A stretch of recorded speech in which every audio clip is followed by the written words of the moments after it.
Après l'investiture du gouvernement Sama Lukonde, la remise est reprise au ministère des Finances entre le ministre sortant José Sele Yalagouli et le ministre entrant Nicolas Kazadi le 28 avril 2021 s'est déroulé dans un climat dont seules ces images peuvent mieux expliquer la particularité. La tâche de notre ministère est immense. C'est un ministère pivot, un ministère transversal dont le rôle est essentiel pour la réhabilitation et la survie de notre État, tout comme pour son développement économique et social. L'action que nous allons mener ensemble s'inscrit dans le cadre du programme présenté par son Excellence Monsieur le Premier ministre à l'Assemblée nationale pour son investiture. Notre rôle, comme je l'ai dit, sera essentiel.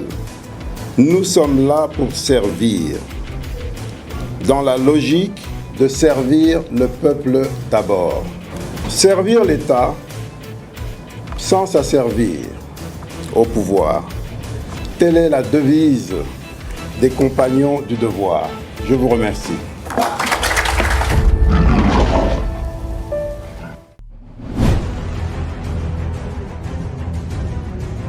Dans le cadre de la mobilisation accrue des recettes publiques, le ministre des Finances Nicolas Kazadi et son collègue des Affaires foncières Aimé Sakombi Molendo ont signé le 3 juin 2021, en présence de la vice-ministre des Finances Onej Sele, un arrêté interministériel portant bancarisation des opérations foncières et immobilières à travers la République démocratique du Congo. Ce que vous devez savoir, c'est que nous manquons dans notre pays un véritable secteur de l'immobilier, alors que tous les pays en ont normalement, et c'est un secteur sur le plan économique qui normalement devrait être un des plus importants. Cet arrêté fait partie des solutions qu'on apporte, et ce n'est pas fini. Nous en apporterons d'autres, toujours avec mon collègue, pour compléter cet exercice, parce que nous voulons un vibrant secteur de l'immobilier avec des professionnels. C'est un des rares pays où quand on veut s'installer, on a très peu de chances d'avoir affaire à une agence immobilière structurée.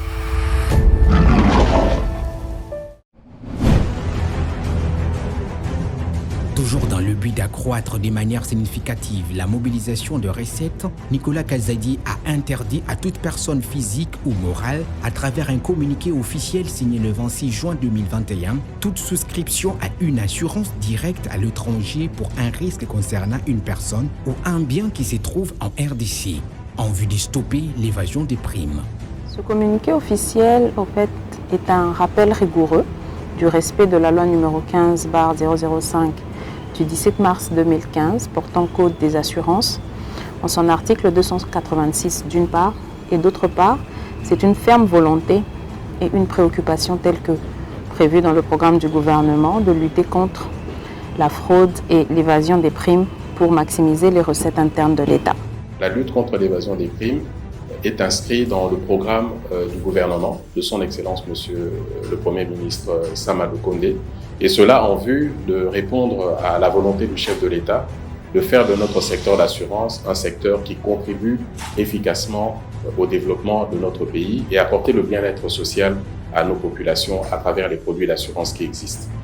Dans la vision du ministre des Finances, c'est non seulement de rappeler aux opérateurs économiques leurs droits et obligations dans le secteur des assurances, mais établir également les droits et les avantages de notre pays dans ce secteur en termes de ressources financières. Mais il ouvre aussi un cadre, ce que j'ai compris, de discussion avec les opérateurs pour voir comment nous pouvons les accompagner à réellement commencer à s'assurer en République démocratique du Congo et que ce secteur puisse bénéficier à tout le monde et que la vision du chef de l'État soit également accompagnée par le secteur des assurances et que le bien-être des Congolais soit également rencontré à travers le secteur des assurances.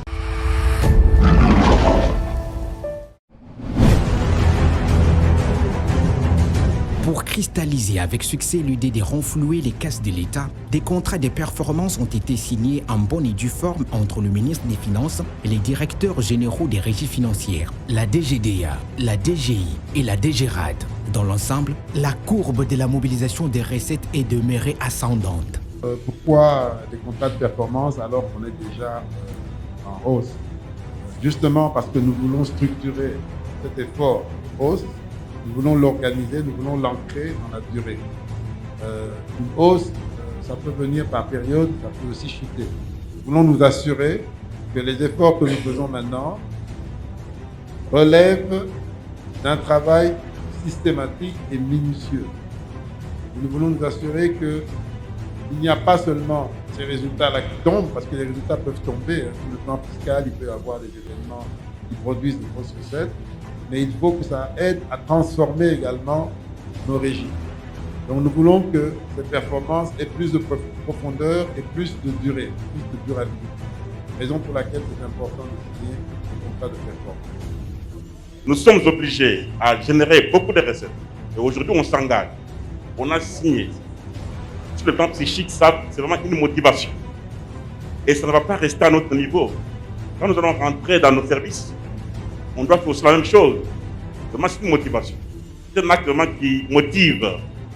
Et vous verrez très bien que dans quelques mois, bien dans quelques jours, les fruits de ce qu'on vient de faire ici.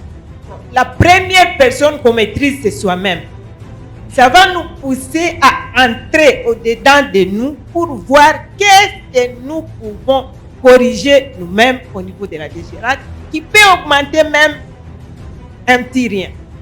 Nous allons faire, nous ne ménagerons aucun effort pour que tout ce qui est en notre pouvoir, nous puissions le faire en sachant que l'autorité est en train de nous regarder et nous avons engagé notre responsabilité. Par notre engagement de ce jour, nous disons que nous allons faire de notre mieux pour améliorer la qualité de nos services en vue de permettre que les échanges puissent être beaucoup plus fluctueux. Et cela entraîne effectivement une amélioration des conditions de travail, des conditions de perception des droits et taxes. Et évidemment, ça nous permettra d'aller plus avant que ce que nous sommes aujourd'hui. La mobilisation des recettes a connu un grand tournant à partir du mois d'avril, coïncidant à l'arrivée du ministre Nicolas Kazadi à la tête du ministère des Finances, caractérisé par un bond répétitif tous les mois qui est supérieur à 25% par rapport à la moyenne des 5 dernières années, considérant la même période, c'est-à-dire lorsqu'on prend avril jusqu'à juin. Et cette même tendance se confirme durant ces mois de juillet.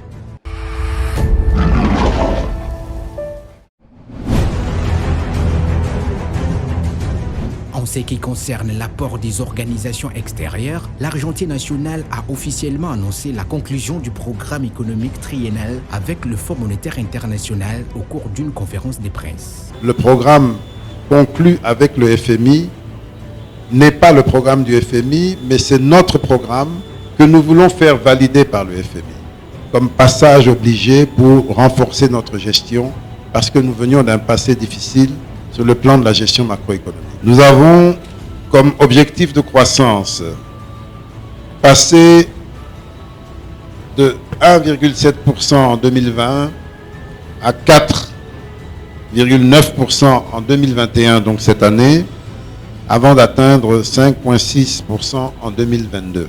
Au rythme actuel de l'inflation, nous sommes partis pour, si ça ne change pas, être autour de 4%, ce qui serait inférieur d'ailleurs au plafond fixé. Comme l'a dit le ministre, cet accord au titre de la FEC, il est là avant tout pour soutenir le programme des autorités. Le programme des autorités qui a été impulsé par le président de la République et qui est mis en œuvre par le gouvernement actuel. Donc c'est un programme de réforme à moyen terme qui vise la stabilité macroéconomique, qui vise, comme l'a dit Monsieur le ministre, à accroître les marges de manœuvre budgétaires pour plus de dépenses sociales, pour plus de dépenses d'investissement, pour plus de dépenses utiles à l'ensemble de la population, mais aussi à promouvoir une croissance économique forte et durable avec l'implication du secteur privé. Un des enjeux, c'est que le programme avec les FMI constitue un catalyseur pour les autres bailleurs de fonds. Généralement, lorsque vous êtes en programme avec les FMI, tous les autres bailleurs s'alignent.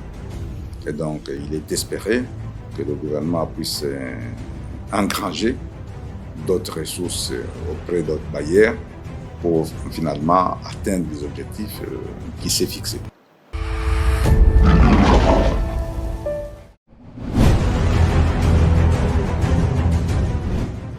Le 9 juillet 2021, Nicolas Kazadi a effectué un voyage important à travers lequel il a pris une part active aux travaux de la 3e réunion des ministres des Finances et des gouverneurs de banque centrale du G20 à Venise, en Italie, où il a fait entendre la voix de l'Afrique et de la RDC. En prélude à cette réunion, il a eu le privilège d'être reçu sur la télévision américaine CNN dans la célèbre émission Quest Makes Business, présentée par Richard Quest. Now we are doing quite well. The economy is still improving. Even last year, our results were among the best one in Africa. We had a positive growth rate, etc.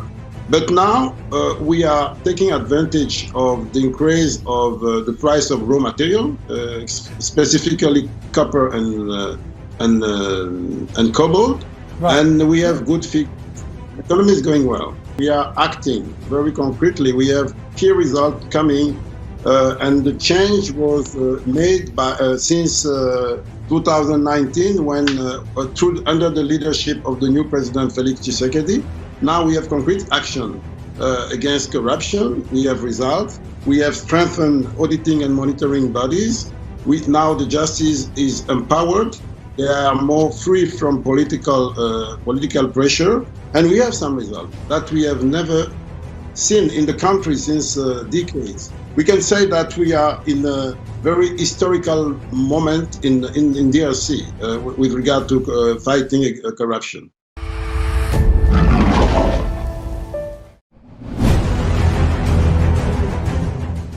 Représentant le président en exercice de l'Union africaine, Félix Antoine Tshisekedi Tshilombo, le ministre des Finances Nicolas Kazadi a aussi participé au sommet des chefs d'État et de gouvernement le 15 juillet 2021 à Abidjan en Côte d'Ivoire pour mobiliser les fonds IDA, Banque mondiale, question de relancer les économies africaines en période post-Covid. À cette occasion, il a lu la déclaration finale. C'est donc le moment d'agir et les ressources IDA doivent nous permettre de relancer nos économies ainsi que le processus de développement pour aider nos populations à se remettre de l'impact de la Covid-19. Nous nous engageons à poursuivre les efforts de mobilisation des recettes fiscales et à utiliser de façon transparente et efficiente les ressources mobilisées tout en renforçant la gouvernance. Je remercie Monsieur le ministre des Finances. Je lui demande de transmettre au président Tshisekedi, président de la conférence des chefs d'État de l'Union africaine, nos sincères remerciements pour l'avoir délégué pour le représenter. Oui, en fait, ce sommet portait sur la 20e reconstitution exceptionnelle des ressources de l'IDA. Et donc, l'appel des gouvernements africains, c'est de demander donc une reconstitution de plus de 100 milliards pour les ressources de l'IDA, pour justement aider le continent à se reconstruire après les conséquences très difficiles donc, de cette pandémie. Mais en contrepartie, donc, il est demandé aux pays africains de montrer une plus grande capacité d'absorption en termes de préparer des dossiers bancables, d'avoir un environnement qui soit favorable justement au développement de ces projets. Mais aussi de gérer ces ressources de manière transparente et renforcer la gouvernance.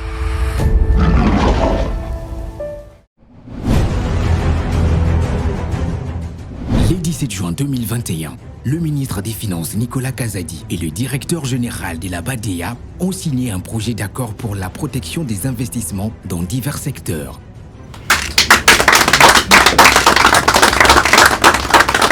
La Banque arabe pour le développement économique de l'Afrique est plus que déterminée à faire du business en République démocratique du Congo à travers un partenariat gagnant-gagnant avec le gouvernement congolais. Jusque-là, cette banque créée en 1974, qui a commencé ses opérations en RDC en 1975, donc au tout début, nous avons une longue relation de coopération de plus de 40 ans et nous avons pu profiter, nous profitons encore des interventions de la BADEA dans notre pays. Mais jusque-là, la BADEA marchait sur un pied, si je peux dire, c'est-à-dire le volet classique, secteur public. Et je crois que le fait d'ajouter un deuxième pied donnera plus d'équilibre en s'investissant dans le secteur privé. L'objet de cet accord cadre, c'est de servir donc de cadre juridique pour les opérations que la banque serait amenée à effectuer dans votre pays en soutien au secteur privé. Comme vous le savez, la banque est un partenaire historique donc, de la République démocratique du Congo depuis 1975, mais elle a jusqu'à présent focalisé ses activités sur le financement du secteur public. Aujourd'hui, dans le cadre de la nouvelle stratégie BADEA 2030, la banque s'engage à financer le secteur privé. Mais avant donc de pouvoir financer le secteur privé dans votre pays, il était nécessaire que la banque signe avec le ministère des Finances un accord cadre pour la protection de ces investissements et cet accord cadre servira de cadre juridique pour toutes les interventions que la banque serait amenée à effectuer en République démocratique du Congo.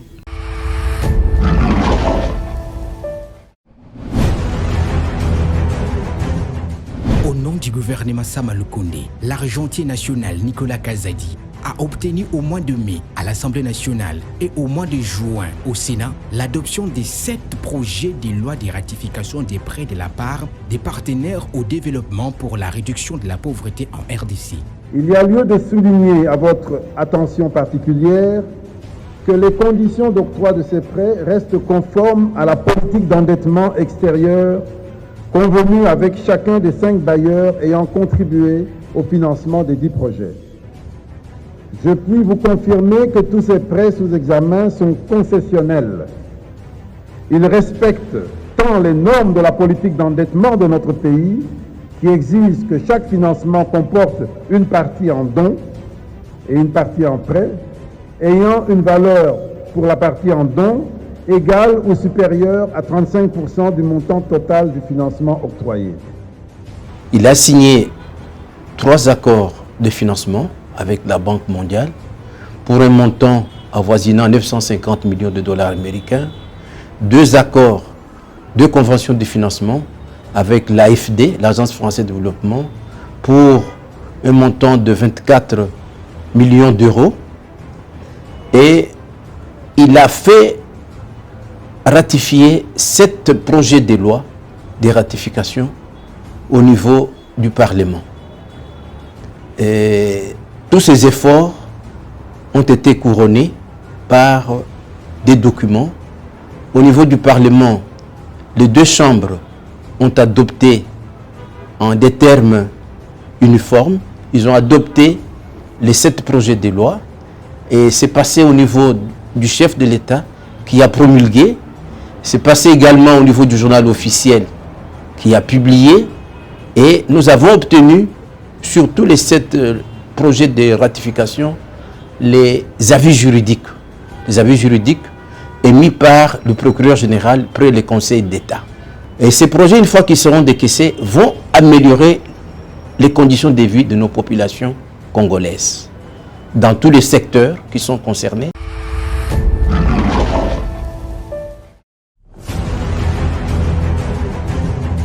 Le secteur de la santé est une priorité des priorités pour le ministre des Finances grâce à la bonne volonté politique du président de la République, Félix Antoine Tshisekedi Tshilombo.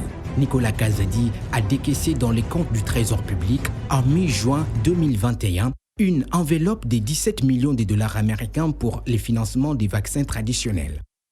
Conformément à la volonté du gouvernement de renforcer ses investissements dans les secteurs sociaux, le ministère des Finances, en concertation avec celui de la Santé, a procédé au décaissement des 17 millions de dollars pour le paiement de la contrepartie du gouvernement pour l'achat des vaccins traditionnels.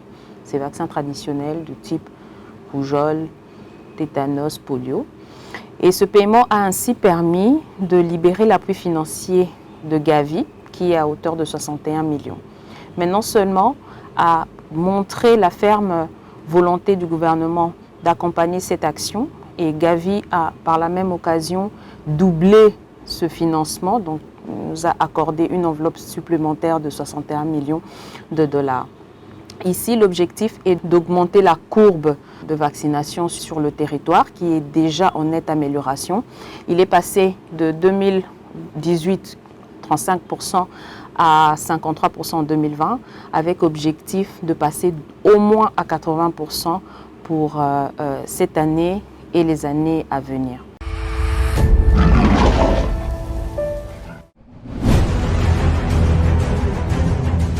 consécutivement à la tenue des réunions avec les banquiers, les assureurs et d'autres opérateurs économiques, le ministre des Finances a relancé les émissions des titres publics avec les bons du Trésor et obligations du Trésor indexées, dont la première adjudication a eu lieu le 22 juin 2021.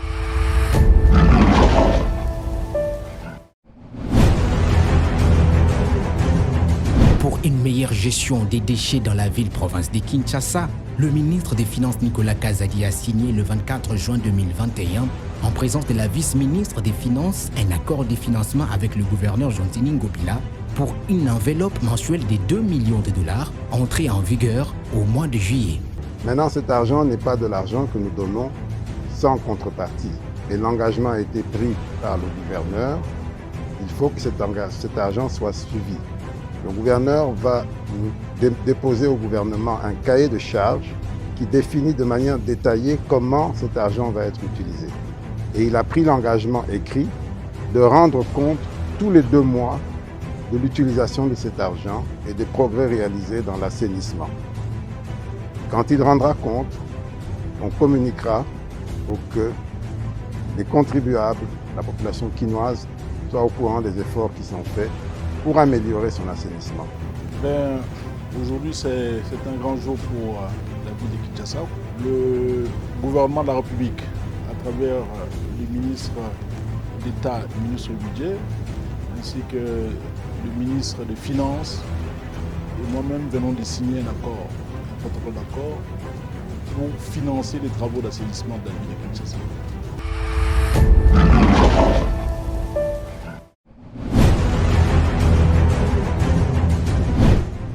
Enfin, parmi les actions qui ont fait couler beaucoup d'encre et de salive, figure en bonne place le fait pour le ministre des Finances Nicolas Kazadi d'avoir annulé les cartes de crédit sur les comptes généraux du Trésor à travers une lettre du 31 mai 2021 adressée au gouverneur de la Banque centrale du Congo.